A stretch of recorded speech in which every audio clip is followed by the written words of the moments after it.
Padmabati colony এতদিন বিতর্কের কেন্দ্রবিন্দু ছিল, আজকে দেখা গেল অন্য চিত্র। মানুষ বাইরে আসছেন এবং আপনি সাড়াও পাচ্ছেন। কি একটা কথা বলি, কোনো বিতর্কের কেন্দ্রবিন্দু নয়। আমি বলেছি আগেও, এখনও বলছি, এই বিধানসভা, এই বদ্যিবাটি পৌর এলাকা, এটা আমার ঘর। আমি এখানকার ঘরের ছেলে। আমি কোনো বাইরে থেকে আসিনি ভোটে দাঁড়াতে। আমি দীর্ঘদিন এই পৌরসভার চেয়ারম্যান ছিলাম, তার আগে কাউন্সিলর ছিলাম, এই 5 বছর এখানকার বিধায়ক। এখানকার মানুষজন আমাদের সঙ্গে আছে। যদি কারুর অভাব অভিযোগ থাকে, সেটা কাকে বলবে? শুধু পরিবারের লোককেই বলবে। শুধু ঘরের ছেলে মনে করে ঘরের লোককেই বলবে। কারুর রাস্তা বাকি, কারুর কল দরকার, কারুর জল দরকার, শুধু আমাদেরই বলবে। তাই এটা কিন্তু বিতর্ক নয়। মানুষ ভালোবাসে বলে তার আবদার, তার দাবিটা আমাদের কাছে জানায়। দিলীপ সিং এখানে এসেই সাধারণ মানুষকে বলেছে 2021-এ এসেছিলাম, আবার 2026 এসেছি। নিজের মুখে বলেছে 2021-এ ভোট নিয়ে চলে গেছে, তো আবার 2026-এ ভোট নেওয়ার জন্য এসছে। আপনারা বলুন তো, যে মানুষগুলো ভোট দিয়েছিল তাদের প্রতি কোনো দায়বদ্ধতা কি ছিল না ওনার? উনি 5 বছর ভোট দিয়ে পালিয়ে গেলেন এখান থেকে। 5 বছর এলেন, আবার 5 বছর পর ভোট চাইতে এসছেন। মানুষ ভোটার দেবে ওনাকে? বলুন না। বিজেপির যিনি প্রার্থী ছিলেন, উনি 5 বছর আগে এখান মানুষকে ভোট দিয়েছিলেন। ভোট নিয়ে 5 বছর কোথায় ছিলেন? 5 বছর ওনাকে দেখতে পাওয়া গেছে? 5 বছর ওনার টিকিও খুঁজে পাওয়া যায়নি। আবার ভোটের সময় ওনার নাম এসছে, উনি চলে এসছেন। ওনার দলের লোকই বলছে টিকিট কিনে এসছেন উনি।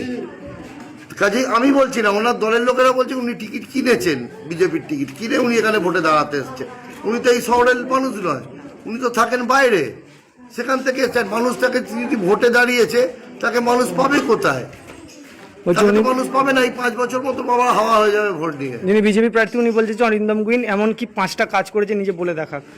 বলছি, অরিন্দম গুইন কি কাজ করে না করেছে, এলাকার মানুষ তার জবাব দেবে।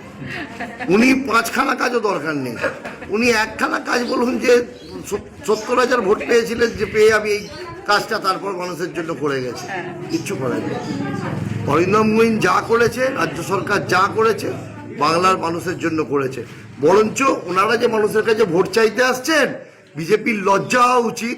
যেভাবে গ্যাসের দাম বাড়িয়েছে, মানুষ কিভাবে মানুষের রোজগার বাড়িয়েছে, কেন্দ্রীয় সরকার বাড়ায়নি তো।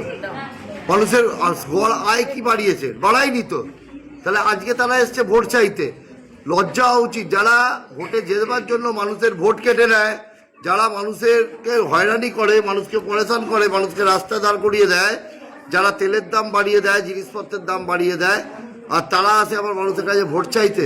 বাংলার মানুষের হকের টাকা, জিএসটির টাকা, কত টাকা?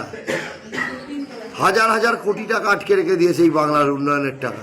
লজ্জা উচিত। শেষ প্রশ্ন, কালকে অমিত শাহ সাংবাদিক সম্মেলন করে বলেছেন যে বিজেপি ক্ষমতায় এলে মহিলাদের জন্য বাস ফ্রি, বাসে উঠলে টাকা লাগবে না। কটা বাস আছে আগে জিজ্ঞেস করুন, তারপরে বাস ফ্রি বলবে। কটা বাস আছে? এই তো চাপদানি বিধানসভায় কটা কেন্দ্রীয় সরকারের বাস আছে? বাস ফ্রি দেবে? বাস আছে? বলুন না ট্রেন ফ্রি করে দিতে। ট্রেনে মানুষের টিকিটের দাম বাড়াচ্ছে কেন? বলুন না ট্রেনটা ফ্রি করে দিতে। এত ডেলি প্যাসেঞ্জার আছে। মমতা বন্দ্যোপাধ্যায় করেছিল 25 টাকার মান্থলি। যাদের ক্ষমতা নেই তারা 25 টাকায় যাচ্ছে। তাহলে এই তো সাধারণ মানুষ বলছে আমরা পেয়েছিলাম। দিদিমণি 25 টাকার মান্থলি করেছিল। বলুন না অমিত শাহকে যে ট্রেনটাকে ফ্রি করতে, ট্রেনটা 25 টাকা মান্থলি করে দিতে। যারা এত টিকিটের দাম বাড়িয়ে দিয়েছে, সেই টিকিটের দামগুলো 50% কমিয়ে দিতে বলুন না।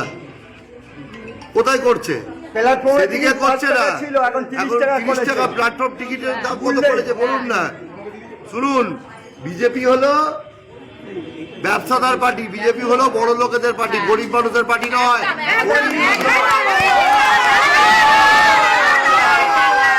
গরিব মানুষের কথা ভাবে, এটা মমতা বন্দ্যোপাধ্যায়।